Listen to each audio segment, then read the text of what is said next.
All right. So Lee, Lee, where'd you grow up? Where are you from originally? Well, I'm not sure I've grown up. Originally, I'm from two places. Peekskill, New York, where I was born. To my mother, she was single at the time. She's still single. And then we were put in foster care.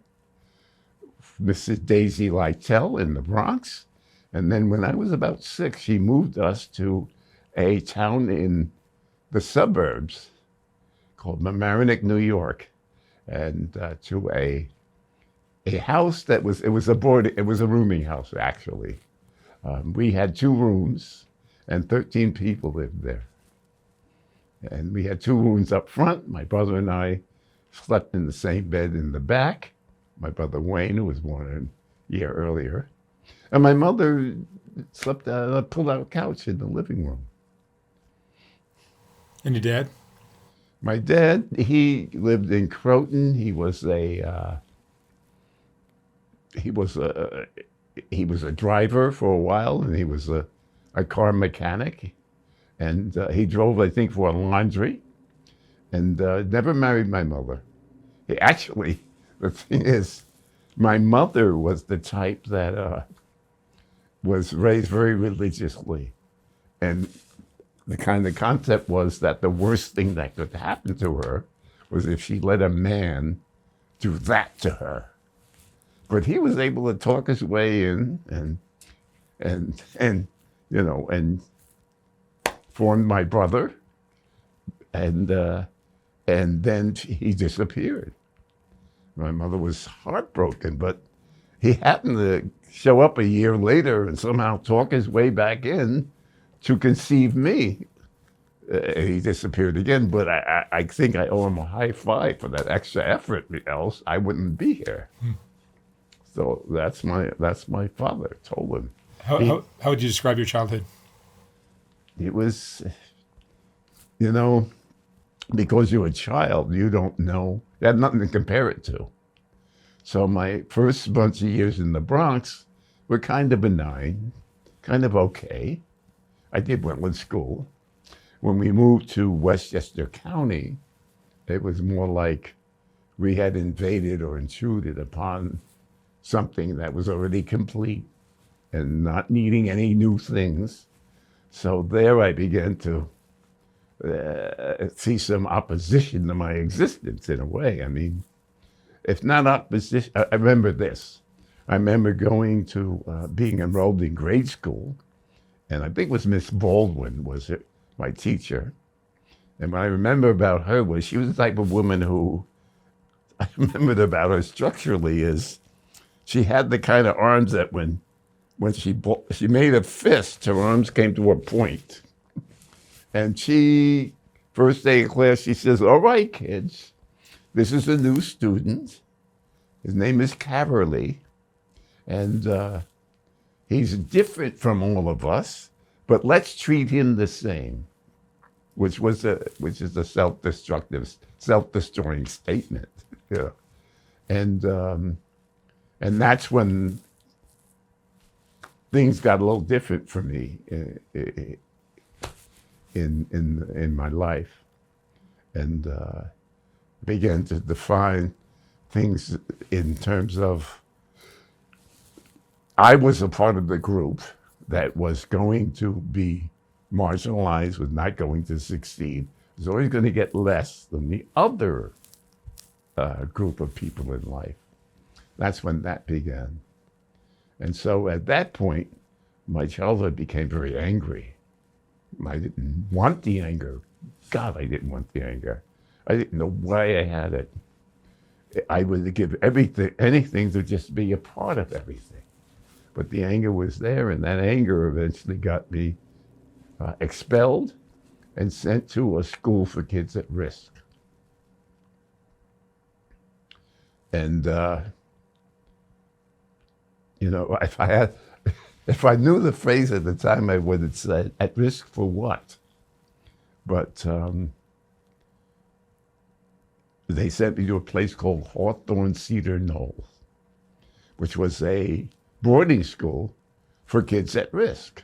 Now, the interesting thing was they originally wanted to send me to a place called, I think it was Willowbrook, something like that.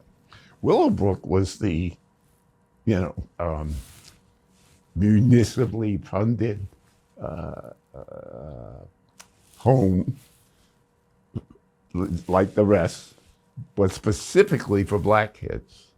There was sort of you know, that sort of thing going on. But it was filled up. And so I was sent to this other place called Hawthorne, which was essentially operated by the Jewish Board of Guardians. And it was kind of the antidote to the relentlessly Catholic Boys Town solution to kids at risk. It was Jewish. And they had, so that's where I went. I went there instead. And it sort of was fortuitous because this was my issue. I mean, this was the thing of African-American human being, Caucasian society. How does that work itself out? So that was my childhood, working that out. How far did you go in school? In school, I went to high school. I got through to high school. You graduated. Of course. And what did you want to do with your life? Well, by the time I graduated high school, I wanted to make movies.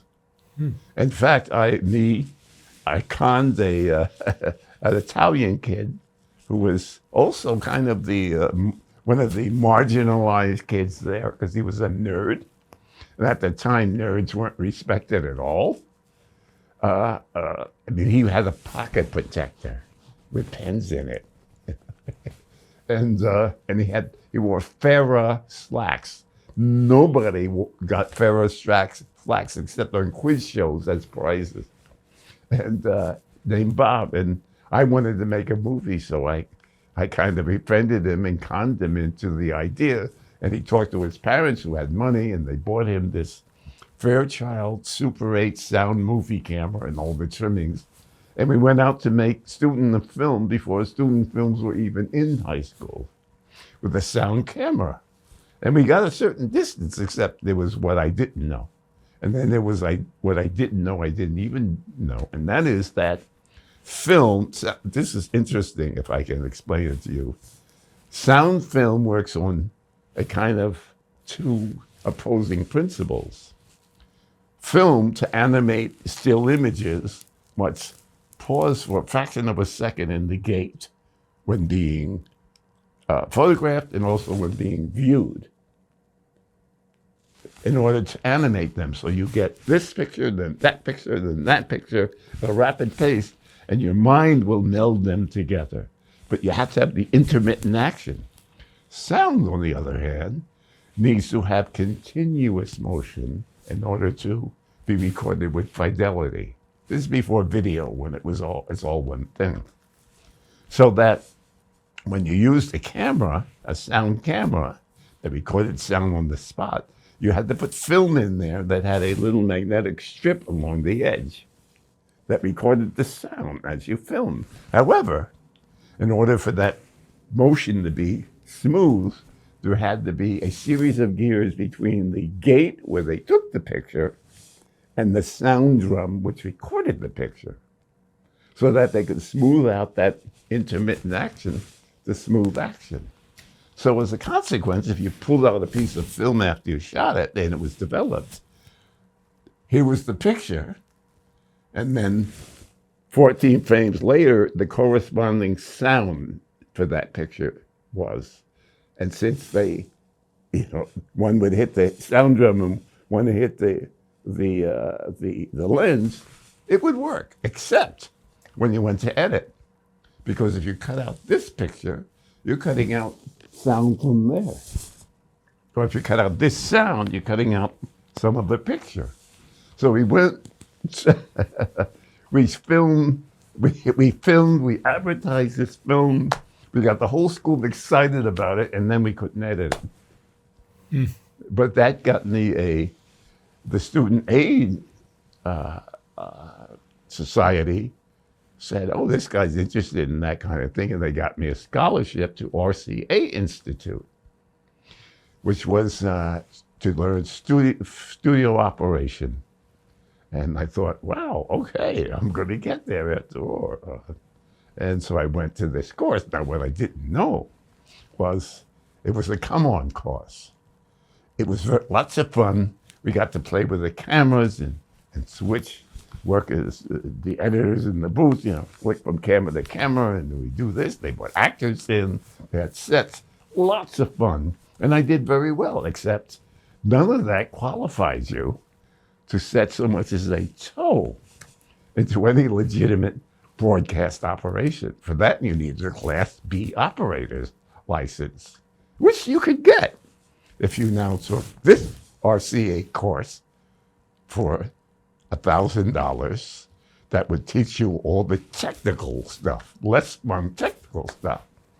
Well, I had never in life up to that point seen $1,000 in one place. So I couldn't go to that next level. So that was, I eventually got into TV.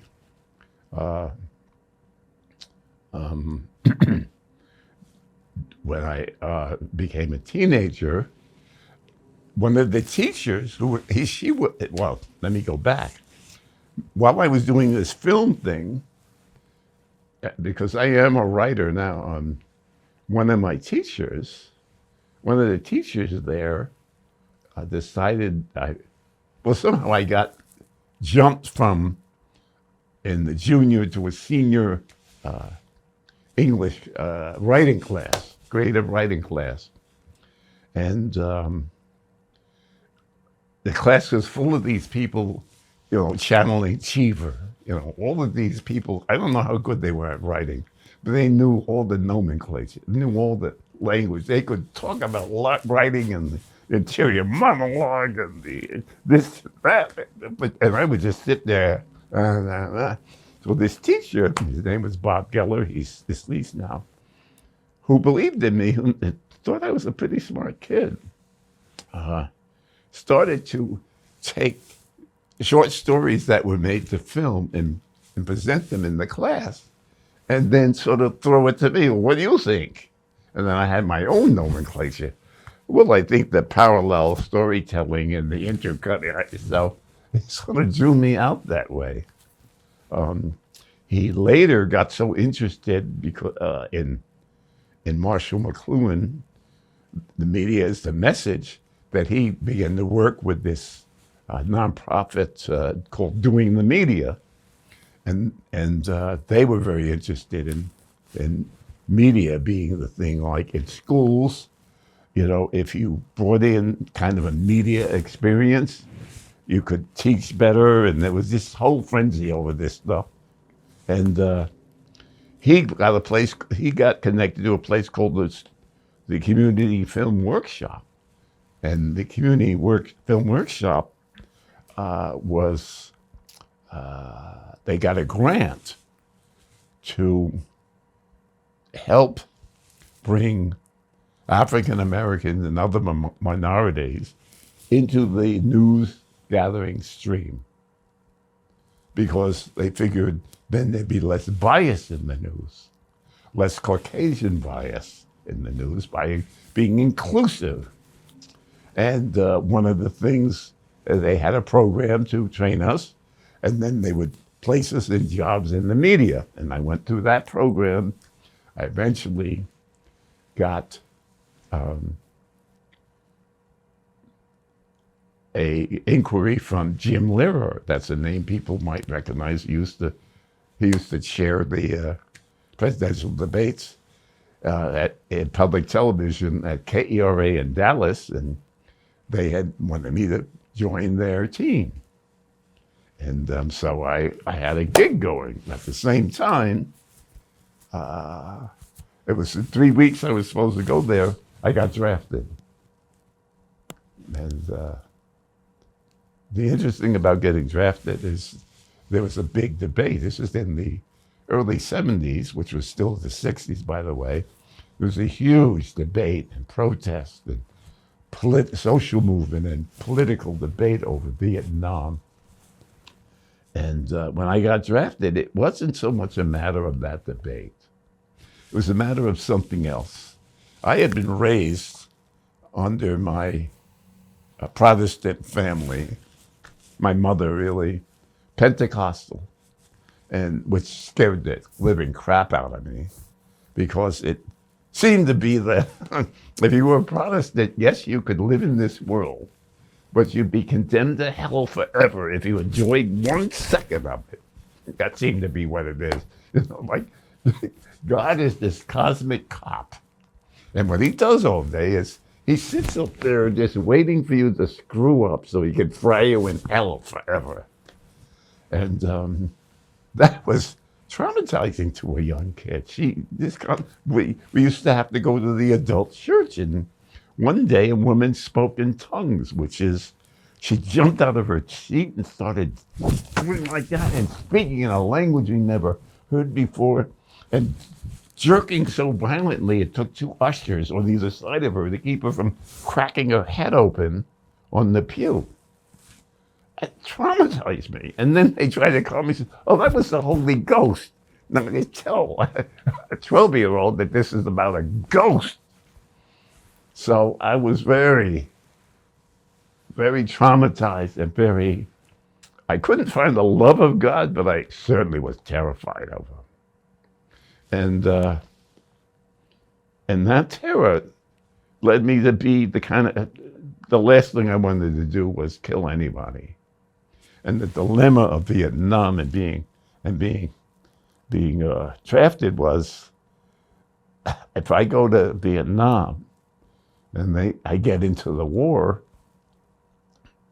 I'm going to probably have to shoot back, because if not for my own sake, at least for my fellow soldiers. It would just, and I had prayed earlier that whatever else happens in life, can I just get through life, please, God, without taking someone else's life. That's all I ask. And so here I was drafted, and I was like, what saved me was this. I could not get my mind to entertain for one moment the idea that I would ever be in a foxhole lobbing rounds at somebody. My mind just refused to let it happen. And so in the day I got drafted, the day I was supposed to show up with my bag with 2 pairs of socks and this and that and the other, I showed up with nothing. Because I just couldn't believe it would ever be a reality. And I get there, and on one side there are all these guys, with the regulation stuff and the haircut, raring to go. And on the other side, these guys in blazers, with school matriculation papers and medical charts and X-rays, trying to get out. I had neither one of those. And I said, I just kind of played it by ear. I bluffed my way out. I said, I asked to see, can I see, I'm feeling kind of funny in the head. Can I see some sort of, medical person? Because I figured I would play crazy. And I was sitting there trying to play crazy. I smoked, chain smoking, and going like this, and and I would go like that. I just kept doing, and it didn't matter.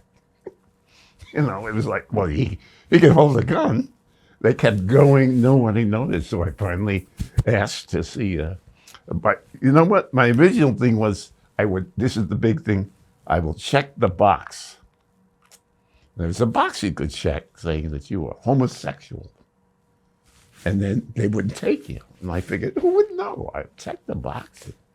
No one will know. Get me out. All right, I'm going to check the box. And before they called my name, they called this kid, skinny red-haired kid. And he goes up, and I'm not really paying attention.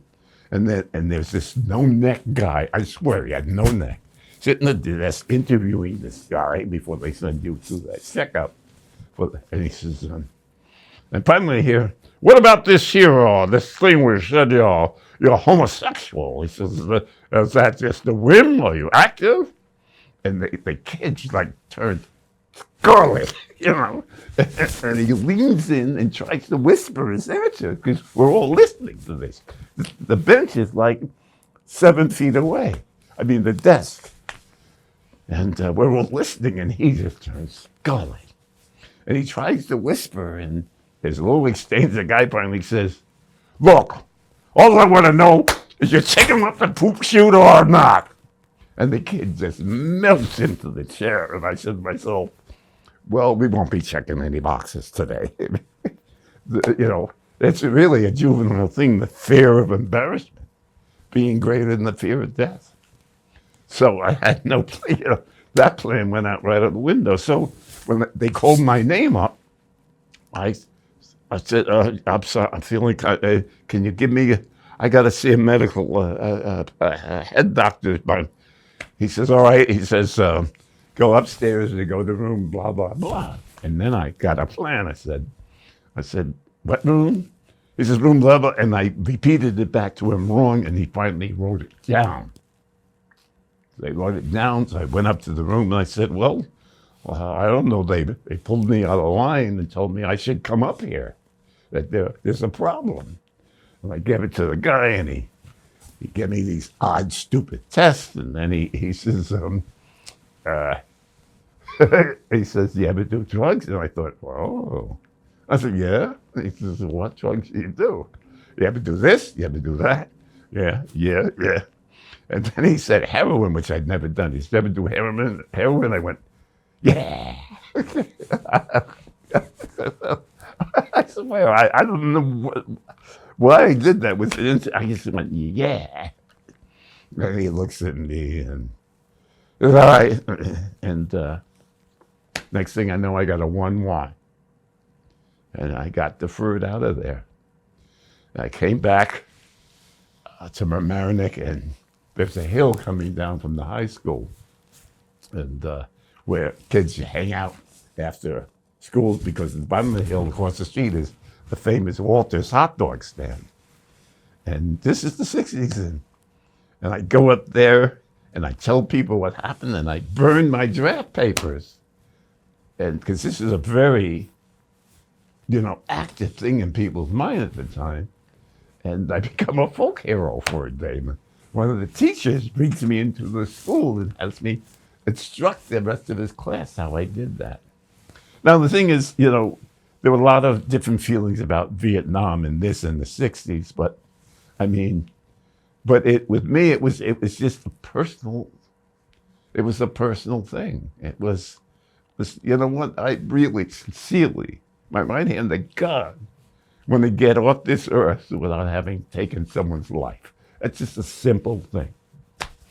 So that was kind of realized. And now there's something I'm here to talk about, which we may get to.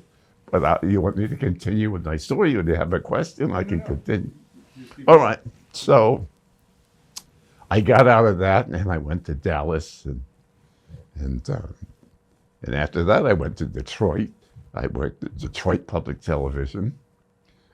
Very interesting, because Detroit had, what happened with Detroit was, I go into for the interview, and there's a guy named Jack, a white guy with a bald head.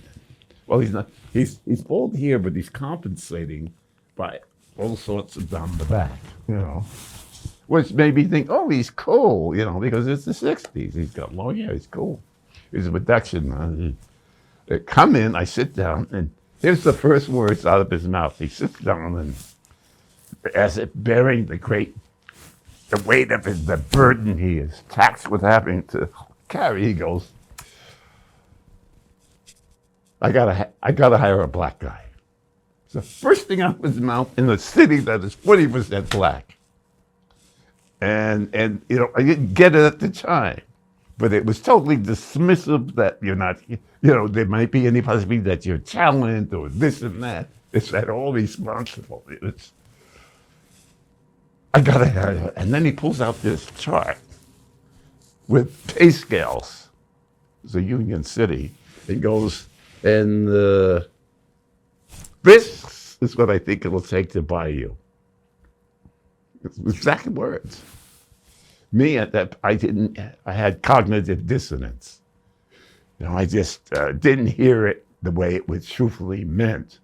I thought, well, I'm a high commodity now, and I took the job because it was several hundred more than I got paid in Dallas, Texas. And there I was. I spent the first, in order to give me that salary, because it's a union town, and not have me be in the cameraman's union, they made me film department director. And of course, I alone was the film department. And they gave me an office. And the office was the first floor, reception, go in, the studios and this and that. Every floor up is more and more executive. The basement was storage. And they gave me a room, an office downstairs, end of an empty room, in the corner of an empty room. I could go in there and not see anyone there all day. Because my own partner, it was, I'm the film department director. I would come in with a shirt and tie, and I took to smoking cigars. But I hardly had anything to do until the auction came around. And at the end of the year, they had to auction stuff, and so they would use the camera people to film that stuff. So anyway, I could go on and on about that, but it was, the thing is that television station was public television, which was mainly there for the Bloomfield Hills crowd of Detroit, the suburban crowd. So you watch Masterpiece Theater and this and that. But that was, in order to validate their public franchise, they had to, have enough black people there and some black programming, because this city was 40% black. Detroit was, I had a gun stuck in my face twice. Once a shotgun. I've had all sorts of things happen there. But here's the interesting thing, and it's moving towards where I wanted to get to, was there's those things that happen to me, the negative things. We think that a well-lived life is one in which we can avoid those. Failure, trauma and this and that. But, having been through that countless times, because I haven't finished my story, the first seeds at the first time I realized it was, no, it's a binary world. For two reasons. One, in order that we become or form ourselves, we have to make choices. So there has to be this and that. It's a given.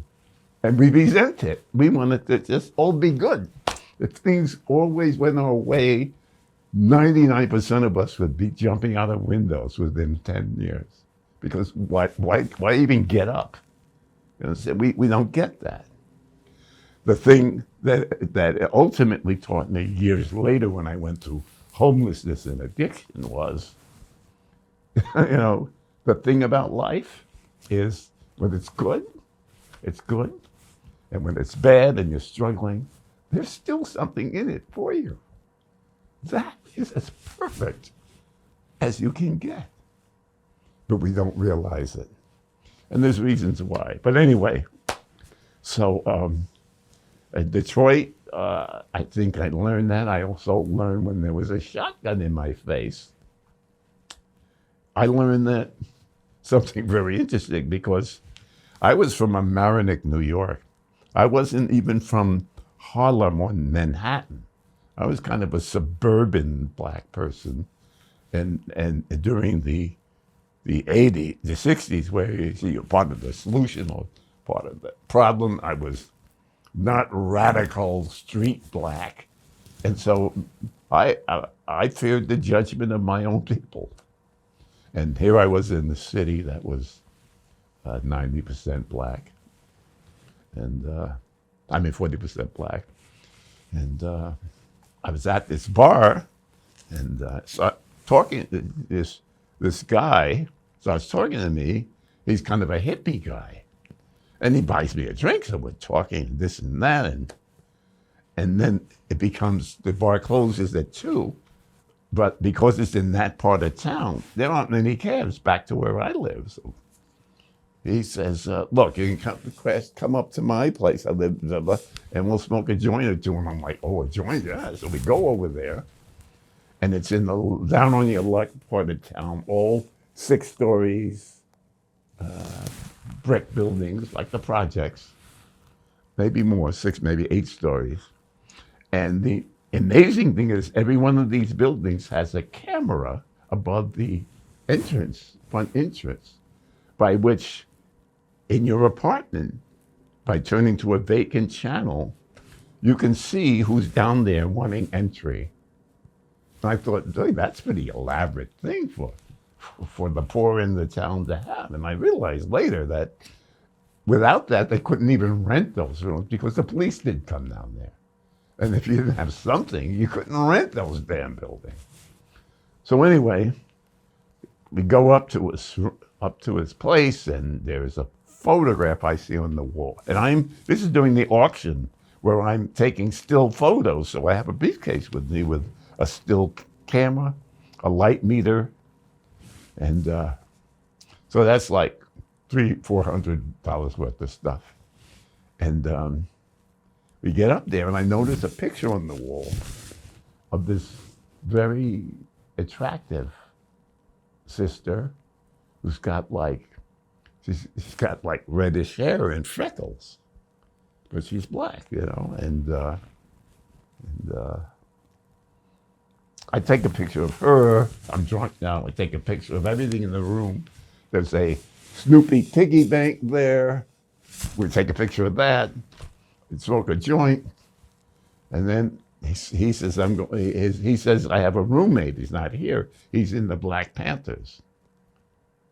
And he says, well, we crash, and he goes to bed, and I crash on the couch, and it seems like 3 seconds later, it seems like I wake up, and it's morning, and I'm already late for work, and I jump up and go, oh my God, you know, and I grab my stuff, I splash some water on my face, I dart outside. Now I get a cab, I go to work, and I'm at work. Halfway through the day, I realize I left the briefcase with the stuff in it there. I said, oh shoot. And I don't even remember the address. Don't get off until after dark.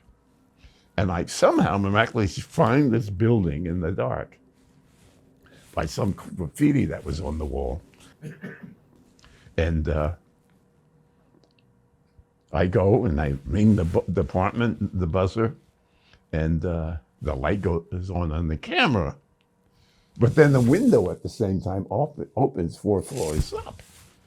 And it's this woman who I called Cinnamon. Her head goes out the window. I recognize her from the picture, although I don't realize how could she have done this, because the TV's one place. But anyway, she looks out the window and shakes her head no. And I said, no, I got to get my shit, you know. And she goes to shake her head no again, and the buzzer sounds. Like, go through the door. I get up 1, 2.5 flights, and I turn the corner, and there's her husband, the Black Panther, comes around the corner with a shotgun. He goes, I puts it right in my face. Now, this was my urban nightmare. This is what I always feared about being a suburban black kid in the middle of a hard city, Detroit, murder capital of the world at the time. And I knew that if this ever happened to me, I would just lose it all. But here's the interesting thing, but that's not exactly what happened. The first second is, oh my God, this is a dream, it's a dream. I know it's not a dream, it's not true, it's not true. And then that lasts a second. The next thing is, Oh my God, it's true. Fuck, I'm going to die. I don't want to, excuse my language. I'm going to die. I don't want to die. Please, please. But that only lasts a few seconds before what you then realize is you're not dead yet. And you begin to, now I'm thinking, okay, let's see what happens. Let's see what I can do. I taught me a very big thing. Fear is a ghost. You don't fear what is. You fear what might be. What is you're dealing with. It's a ghost. It's a phantom that you bring in on yourself. And its cousin, regret, comes from looking backwards. Looking forward and looking backwards are the twin paddles by which we beat ourselves up. Being in the moment is how we live life. But anyway,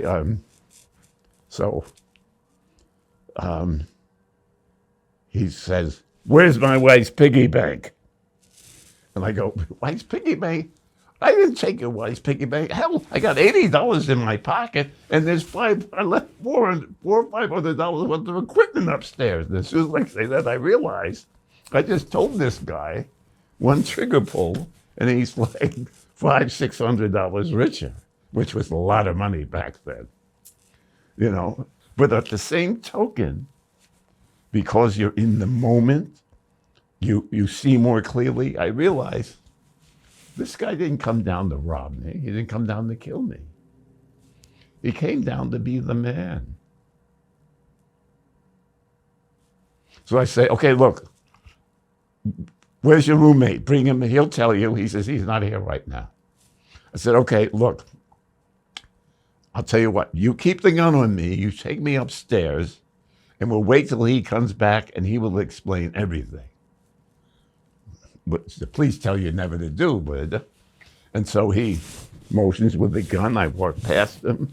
I go up the next flight or two of stairs, 2 barrels of nasty, sloppy death at my neck. He brings me in the apartment. He motions me to a chair. Doorway over there, there's Cinnamon kind of peeking out.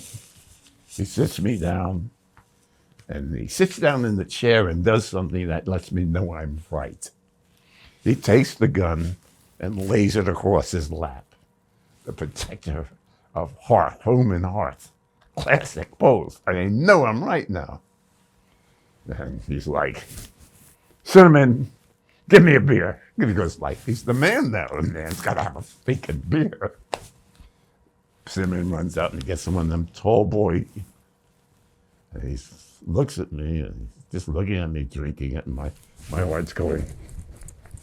Drinking it. He finishes it. He says, "Cinnamon, give me another beer." And then he goes, You want a beer?" I'm like, "Oh, yes." And now we're male bonding, you see. And he tells me a little bit about what it's like to be in the Panthers, and which I'm terrified of. And I tell him a little bit about what it's like to work in public television. And finally he says, "You know what? I know you didn't take my shit. Go on out of here." And I left. But that adversity. You get your bag? Huh? You get your bag? Got everything back. Yeah. See? This is what is so great about life. It's when it smacks you in the face, it's also giving you a gift. So that was that, and crashed and burned in the TV thing. Did work. I've done tons of jobs. I worked in the post. I'm infinitely employable, but I eventually moved to Manhattan. I made some money as an artist in residence doing this Marshall McLuhan thing in the schools. They would bring me in, $500 a week, and there I am. And a few things happened is my father died, my brother died. Well, actually, my father died first, Then my brother showed up, and he was terribly sick with something, welts all up and down his legs, something called vasculitis. He died, and one of my closest friends died. And because of this religious thing, I had this total fear that God was going to get me because I wasn't a saint. And so I had this total fear of death. And when those three deaths visited me, I started to spend, at the end of each, I was working for a company as a marketing guy, doing the marketing planning and the package design and all this stuff. And I started to, after work, go to more cocktail hours. I mean, every day. And so to get myself numb and then go to sleep. And I can't say I made it all the way to full-blown alcoholism, because after a year of this, I came upon the cure. What looked like the cure was just crack cocaine.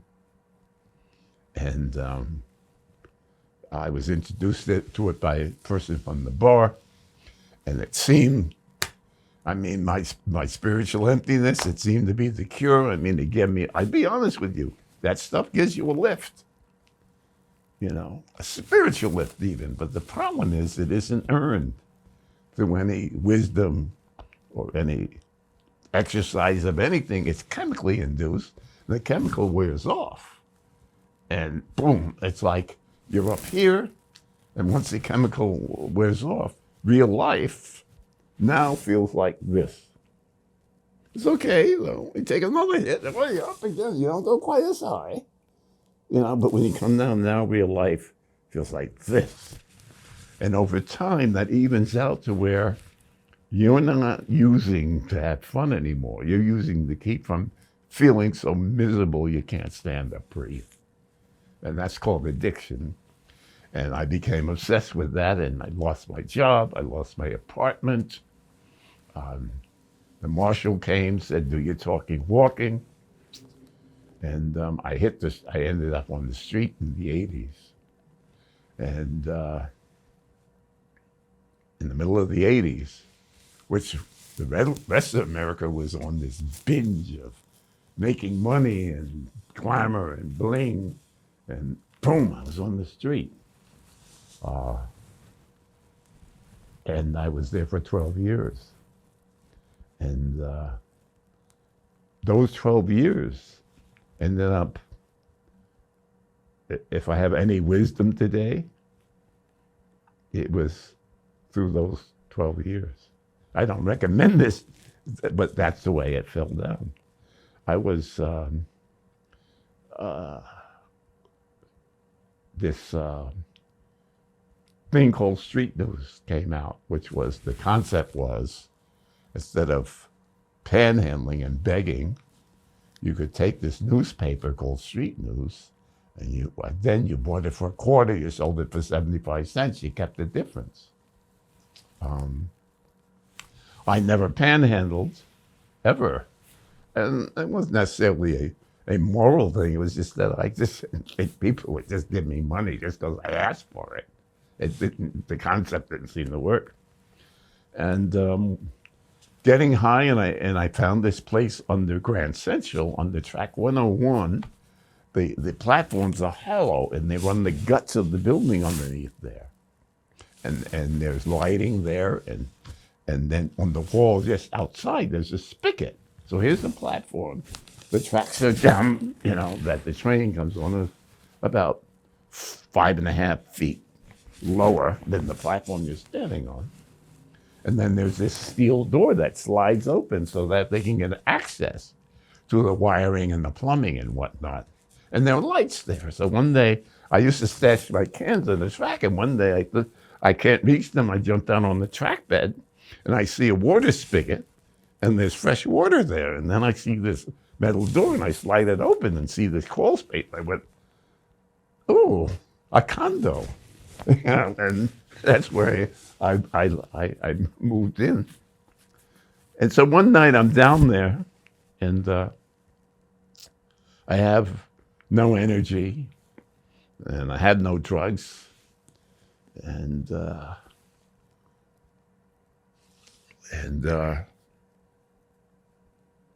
don't know, I'm down there and in the tunnel there, and I'm looking for some sort of stick to push the screens in my pipe from one end of my crack pipe to the other so I could smoke the resin. And I find a pencil, and I use it, and it's fine. And I start carrying this pencil to use as a drug utensil. And then one night I'm down there, I had no drugs, I had no energy, had no money. And I pulled this pencil out just to look at the resin that might have been on the pencil. And I'd say, well, it is a pencil. And I figured maybe I could distract myself by writing something. So I start writing this thing. And the thing about a friend of mine who was dying, who was very sick. And I start writing, and I get into it. I mean, I start writing, and all of a sudden I'm excited, and I'm getting breathless, and I'm so excited I almost crap on myself. It's like taking a hit, because I'm telling this story, and it's coming out at a fever pace. And I go, wow. And so I take it to the friend I'm writing about, who's one of these snob alcoholics, doesn't approve of anything, especially not me. We kind of just hang around and put each other down. And I'm expecting a sarcastic remark, and he reads it. And at the end of it, he just quietly puts it down and says, well, do you love me?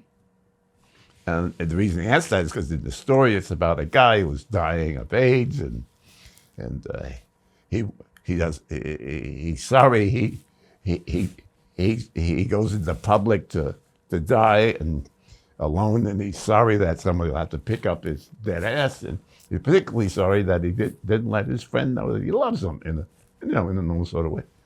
And the thing is, I didn't have HIV and I wasn't dying, but my friend was. When he asked me whether or not I love him, he gets to me because I didn't think he gave a shit one way or the other. And we give him a bear hug, and it's like a moment. It was one of those moments. And so I take it to Street News, which is the paper that was designed to, and next issue there it was. And so I got the writing bug, and I started writing for Street News and became an editor and this and that. And in 1998, I had run my course and went into a place called Project Renewal to get clean off of drugs, and ultimately worked. And just before that happened, there was a publisher who Street News sold on the subway, and the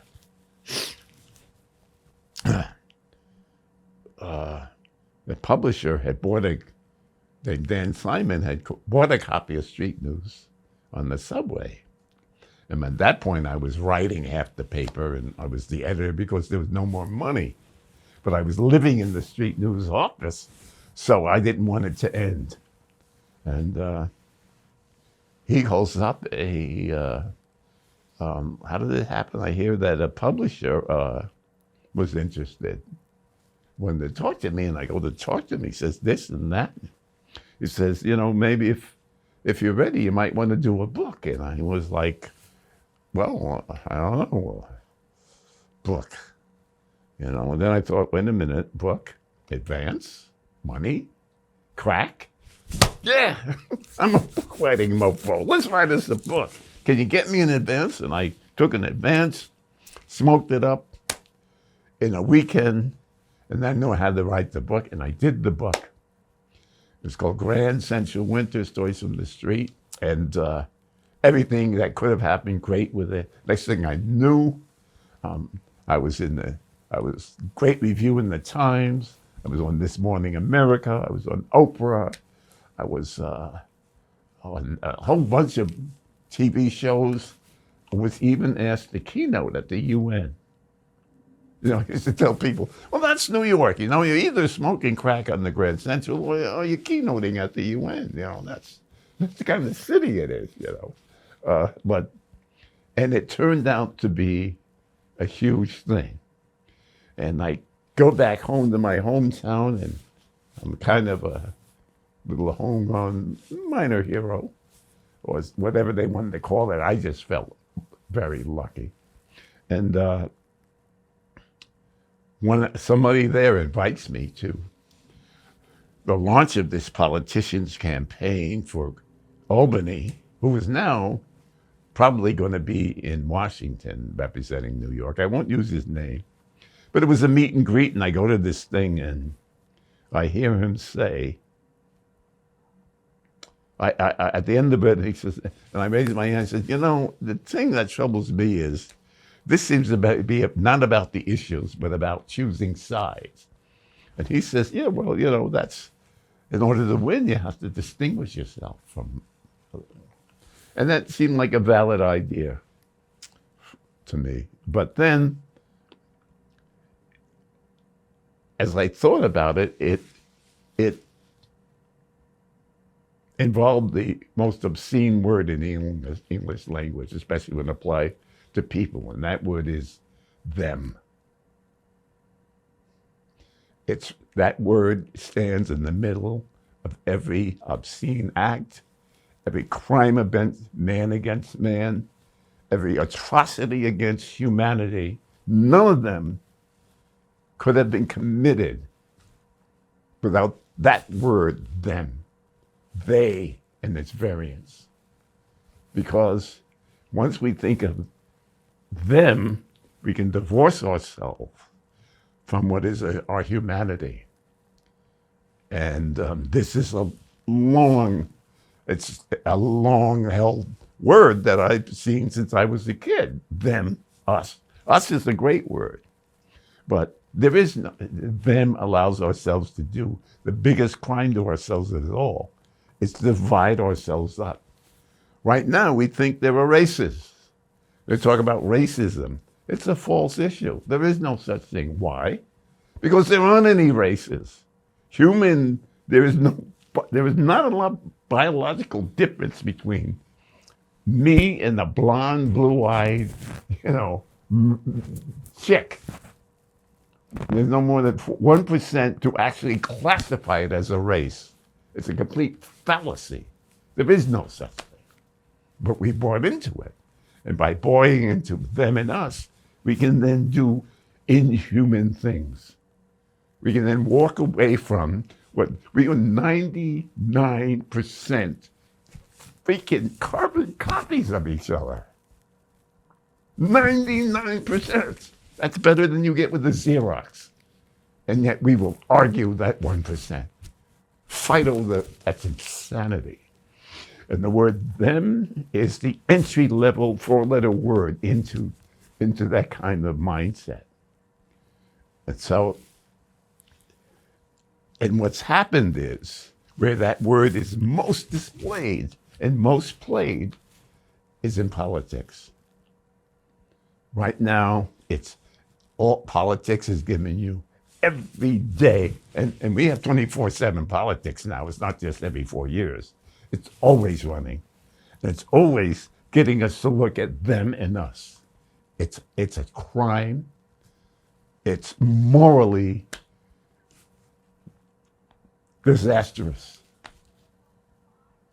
to keep doing, and we need to do it all the time. Before they made it a political issue, we had immigrants doing this and that, but nobody was personally upset. But they made it an issue and made you think of them and us. And this is on so many levels. If we, for instance, took them out of the vocabulary, it would be us. So any atrocity being performed by human beings, we'd have to say this is part of what we are doing. Now, why is that important? Because if we look at it that way, we look at how do we address that? Why are we doing it? What can be resolved so that we're not compelled to do that? We're looking at that road. But if we say they are doing it, well, we're looking at a gun, we're looking at jails, we're looking at beatings, we're looking at war. So I think that's where I wanted to go with that today, is to say that in democracy, in our democracy, which was supposed to be power to the people, that power has been usurped by what is two very powerful, very richly endowed, endowed organizations, the RNC and DNC, that divide us and conquer us, divide us to conquer us. When we see our candidates up there, we think they're each trying to expose good, but what they are doing is dividing and conquering us. And that if we sat together, I could get any of you in a room and find at least a half a dozen things in common that we all want from our government, and we could make that happen. We can say, all right, we can simply say, all right, we hire you to be the chief executive to have that happen.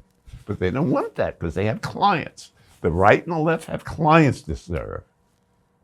And so they have to divide us to conquer us to serve another master. It's not democracy.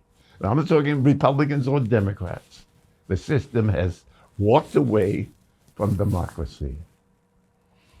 And democracy, if we're going to have it, is about we need to do it. We need to get together. We need to stop arguing. We need to look at our common ground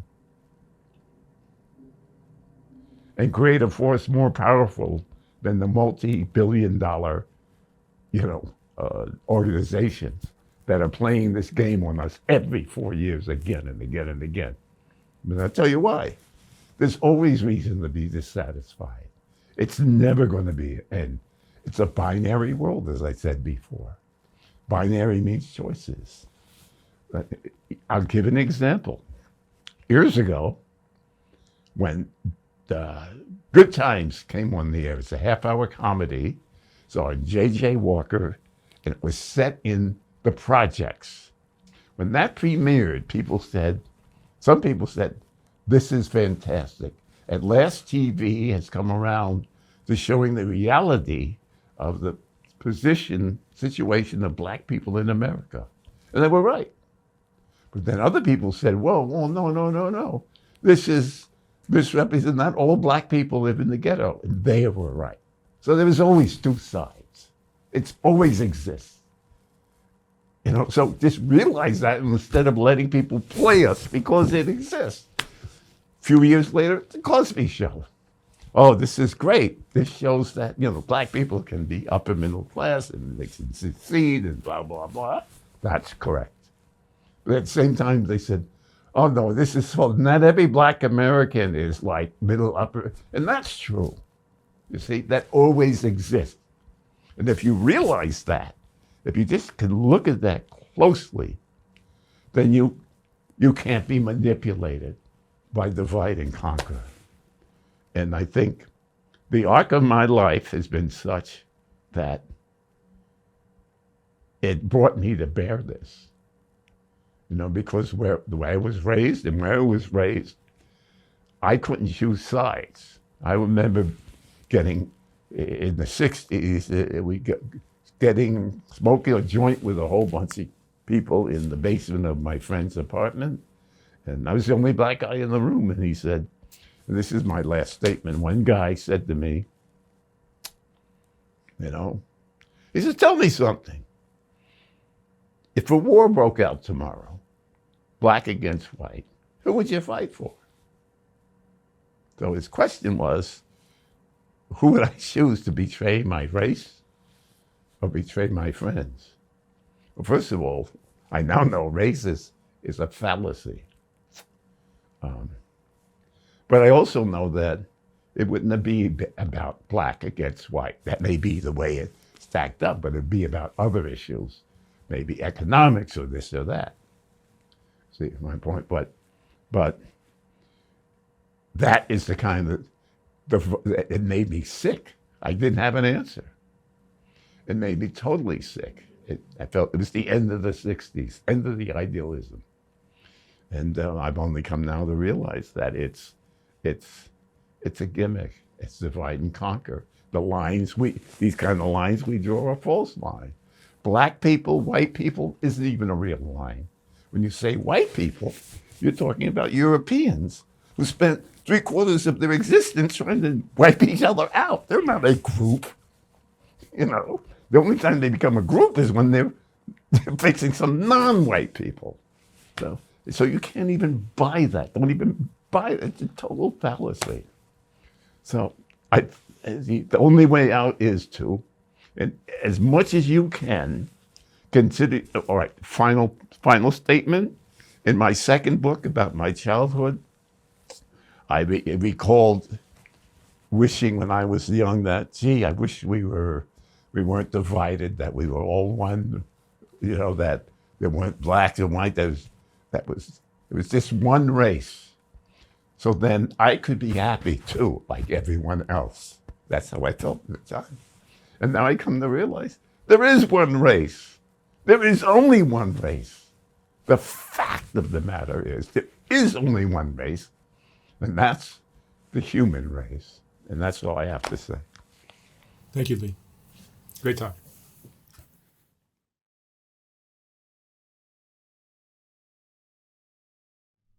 Even though Soft White Underbelly consists of a lot of videos, it's really still a photography project to me. And if you appreciate the photography, sometimes it's difficult to enjoy it when it's scrolling down the screen, which is the only option I had in this horizontal format on YouTube. So last year we came out with the first Soft White Underbelly book, which is a collection of the best portraits from the thousands of interviews I've done. Each portrait in this book is accompanied by an interesting quote from the person's interview. Oh my God. There's more. Wow. These aren't as bad as I thought. I look like a witch.